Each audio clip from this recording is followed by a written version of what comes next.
1911 firing pin stops, fitting it properly.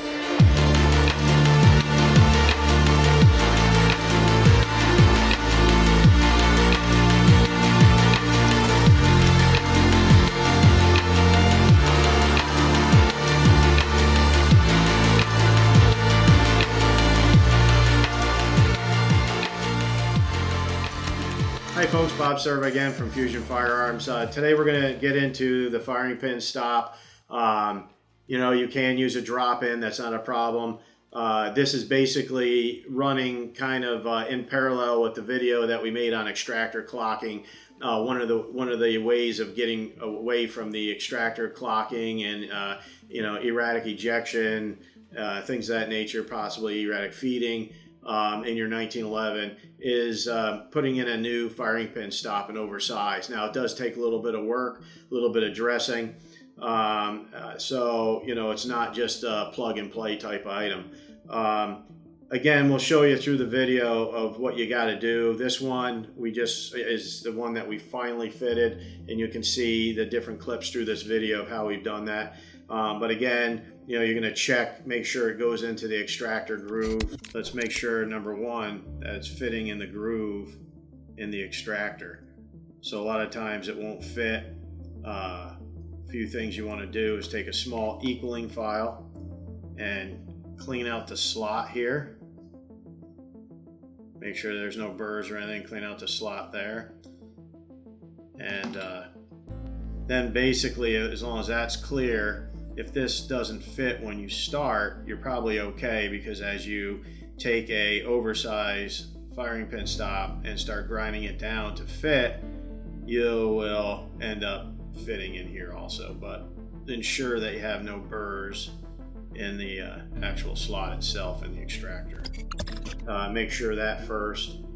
A lot of times people will be leaving the extractor in the gun and beating the death out of the slide stop, and it's actually going in the slide, but it's not going into the extractor, so that ends up being an issue.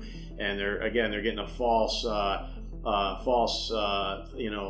of where the actual interference is. It's not really in the slide itself per se, it's in the extractor itself. So that's something you got to look at. So what we did here is I actually first, deburred the extractor itself, make sure there's no burrs in the extractor. You'll look at our standard gunsmithing fit Pro Series firing pin stop plate. And again, I'm using a stainless one here so you can see it easier in a black slide.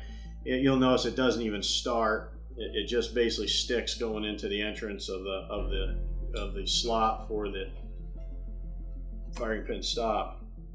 So what I did with this first is the first thing I do is I end up actually grinding and polishing just a slight radius on the edges, both of these side edges. And again, I explained that in the clip going forward on. I do that just in case that every slide's a little different, and as cutters break down, you will get a little bit of a radius inside the groove here. And that'll again give you a good contact and give you clearance for the radius that may be developing in the side of the slide. And you're always going to have some radius in there, very, very little, but again, that can cause issues as you're fitting a firing pin stop. Again, giving you a false narrative of where your force is, where your interference is, and it's actually grabbing on the edges and not really grabbing on the extractor or the sidewalls. So again, I'll do that first, and I get it so it just starts up into the slide, and then I actually, you can do a few things. I end up surface grinding the back side until I just start to get it in there, and then tap it in with a small jeweler's hammer like this. And then you can also draw file the back. That's another way of doing it. And we'll show you it clamped in the vise and some of the ways you can do it that way. But again, that's going to get your thickness there, and you can check the thickness with pins or things of that nature. But again, generally that doesn't give you a total indication. If you got a slight taper in here, if you have a radius in the corner, all those type of things you want to be aware of, because those are just typical manufacturing items that you'll see when you're fitting a part. Okay, so what did we have to do to this? Well, you're going to have to do a few things. And again, we'll show you the spots, but I use a surface grinder and I just grind the back until I start fitting up in here tightly. And I'll use a very small jeweler's hammer to tap it in. And as I'm tapping it in and tapping it out, you'll see it'll develop some small spots on the side, rub marks, maybe even on this surface. Now, you can do either surface. Some people, they want to take it off this surface here and here. It's much easier if we just lay it on a surface grinder and take this off, or you can grab it in a vise here and here, which we'll show you in a slide pick here in a minute, and you can just file this side here. Some people will belt sand it, but it's difficult to belt sand and keep things nice and flat. So I generally like a surface grinder, and I do realize most people don't have access to a surface grinder at home, so the file's your best bet, and just a draw file this back side here a little bit. It's only a few thousandths that you'll have to take off.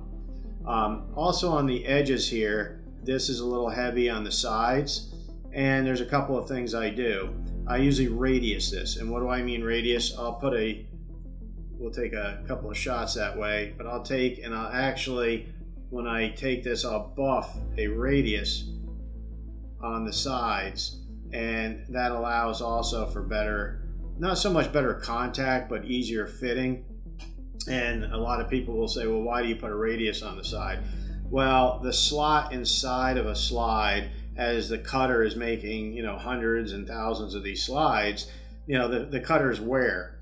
And you'll sometimes develop some small radiuses in the corners of the cut that's inside the slide when the CNC is coming in here and doing that cut. It's a keyway cut, and it's a lot of work to be done in a closed area for a keyway cutter. So sometimes you will develop some slight radiuses in those corners, and this will give you clearance by putting a slight radius on here. It'll still give you the contact that you need. It'll still give you the proper pressure you need for the extractor and that, so it doesn't clock, but it will also give you more contact. So this way that in some ways you're getting better contact with the extractor itself, okay, on that side, versus maybe as you're putting this in, you're actually hanging up on the radius that's inside the track of the slide. So you may feel that, oh, I got good contact with the back of my extractor, just the way it feels going in, but guess what? You really don't, because it's just hitting the radiuses in the corners of the cut that's in the slide and binding in there, and really still not giving you the best contact with your extractor. And then you'll see people grind the side away. They'll grind the sides away way too much because they're really, they're making contact with the radius that's inside here in the corners slightly. You get a very small radius versus contact on the extractor. And that is one reason why we will always, fit this again. You want to check it with the extractor out of the slide. And then we're going to actually work it and then fit it in the slide itself. Okay, that's the secondary portion. But you're going to do that without the extractor in the pistol. So you can feel if you end up having issues. That's in there pretty good. There you go. If you have issues with you're hitting a radius in the corners and not actually making good contact with the extractor. So again, I'm going to now put the extractor in that we had problems with, all types of clocking in that. We'll lay in the firing pin and the firing pin spring. Sometimes you got to fish this a little bit to get it into the hole, and that's pretty normal. Another thing on this one, I had to take about 3 thousandths off the top, 3 or 4 thousandths off the top here of the radius. On these corner radiuses and on the top, just so it would seat deep enough so that the firing pin wouldn't get hung up on the hole. So that's another thing you want to look for when you're fitting this. Make sure your firing pin's not getting hung up. So then we'll put that in there. Grab my pin, fish that in.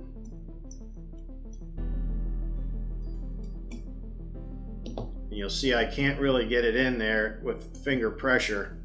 I'm gonna have to tap it in with this jeweler's hammer. And there you go. Another thing I look for is where the disconnector erases here, where it goes back and forth to the disconnector slot. Am I overhanging that a lot? You know, if you get to a point where you put one of these in and you go to put your frame on and all of a sudden you feel like, uh-oh, I'm stuck on my frame when it gets back toward where the meaty part of the frame is, well then, you know, obviously you probably have to file just a hair off this bottom here a little bit, just a few swipes, and you're looking at a couple thousandths. So all those areas are given a little bit more meat. Now, after I fit that and put that in there, you'll notice there's absolutely no clocking. That extractor stays there real good. I can't get it to clock or move back and forth. It's in there nice and sturdy. It's going to be repeatable. It's not going to move around while the firearm is being shot. The other thing I'm going to do is, again, I'm going to take my punch here and I'm going to push on the firing pin up and down, up and down, up and down. Make sure that you have clearance for the firing pin. Sometimes you'll see people fit these, and next thing you know, they didn't really adjust the stop so that you had proper clearance for the firing pin itself, and your firing pin will be sticky and sticking on the hole in there. So that's another thing you want to check for. Also, when I finish my fitting, I usually take a chamfer tool and I run a chamfer tool just in there a little bit and just make sure that hole is smooth and there's no burrs or anything like that involved in that hole. So again, that's the basics. There is fitting points that we'll be showing you in some slides going forward here of what I mean about like the dark spots or the rub spots. Okay, folks, so here's a example of what I mean dark mark or gray mark, okay, a rub mark. So if you look at here, we're fitting this stop plate, firing pin stop plate, and I'm putting it in and out of the slide, and you'll feel resistance as you're fitting, and you'll notice how this is real shiny, and you get to a point here where it's a little bit of a dark mark. So I know that I need to either file or buff a little bit more material here because that's my interference point. So again, when I talk about a rub mark or a gray mark or a dark mark, that's what that means right there. That's your indicator that that's the spot where you're rubbing inside that slide. And those marks are really there to indicate to you where the interference is. And again, you know, why do you do that? Why don't you just put it on the mill and cut it? Well, you can, but again, you don't know, again, without reading those spots, those fitting marks, that, okay, do you have a slight taper in there? Do you have a bigger radius in there, you know, on the corners? You know, there's a lot of different variables going on there that could be making your job tougher to fit the firing pin stop plate. And if you just look at those indicators, again, look at those little rub marks, you know, take some magic marker, put magic marker on it, tap it up in there, tap it back out, tap it back in there, take it out. Oh, well, that's where it's rubbing. Okay, well, that's where it's rubbing. That's where I need to take a little tiny bit of material. And I'm just talking a few swipes of the file, just a few swipes or a little bit of buffing, put it back in there and try it again. So again, it's not something that's going to drop in from the sky. You're going to have to put a little bit of work into it and to fit it properly. But once you do, you're not going to have the issues with the extractor clocking, firing pin stop plate falling out of the gun, anything like that nature. So it's one of the things that's a nice little trait to learn when you're building 1911s. So again, that's all we have really on the stop plate right now.